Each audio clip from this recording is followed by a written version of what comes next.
Ebyona byiziriho bwa nyuma ya polisi ya Shema Central omurikabwohe nyuma y'ebazyo okukwata omugiga Ruranganwa orukugabaza kafuna omurishema orukumanywa nka Kamugisha Joseph obubinji barukumanya nka barimu abo kumutekatekaho ngo niwe yabiratumire Justus Byamukama kwitomwerere w'emyaka 2 ekitabwira abatura batyo bakatahirira orutoke rwona bakarutema otireho no kushenya enju y'abapangisa kandi bakajosya abo twagambaho nabo nibagira ngo barumu takababeraga muntu murungi no kujanga abantu takamategateye ng'umuntu ogu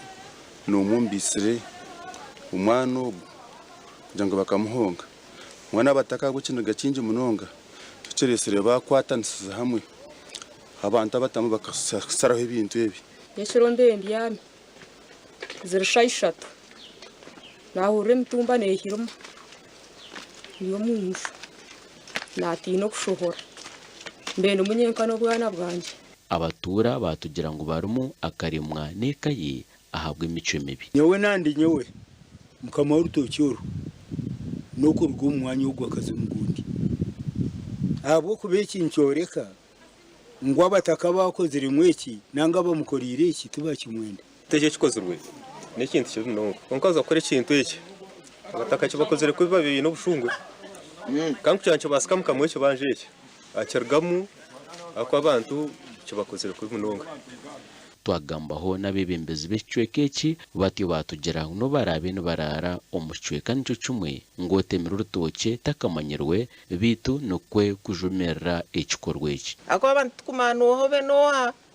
urutoke rwona baritemere baritahansi enjo bagishenya bahembo mu rubayosya mwini njani nke kiganga cyana kirigire nkokwe tinkwamya ngo mu mutano garmo umuntu uri kubasa gukora ikintu ngeki kibera kumbe byabaho bezunuse polisi akakwata abantu abakwazere tekabiro bucondozo bukumara tukabwe nayo kugenda umisho mbwe nitoka abantu bamutanoga twagira ukutina kandi tushaba abantu bakozere iki barereraho barekere polisi ekora umurimo gwayo kwiho mukasheshe kwika shahanga mukaga polisi ya Shema yabita kashikire aha mwanyo we omugiga barumu akomirwe aha cyome cya Shema Central Police omurikabohe aha mushango go kutekatekwaho kuba niwe yatumira bisi gashakwa Michael atwakire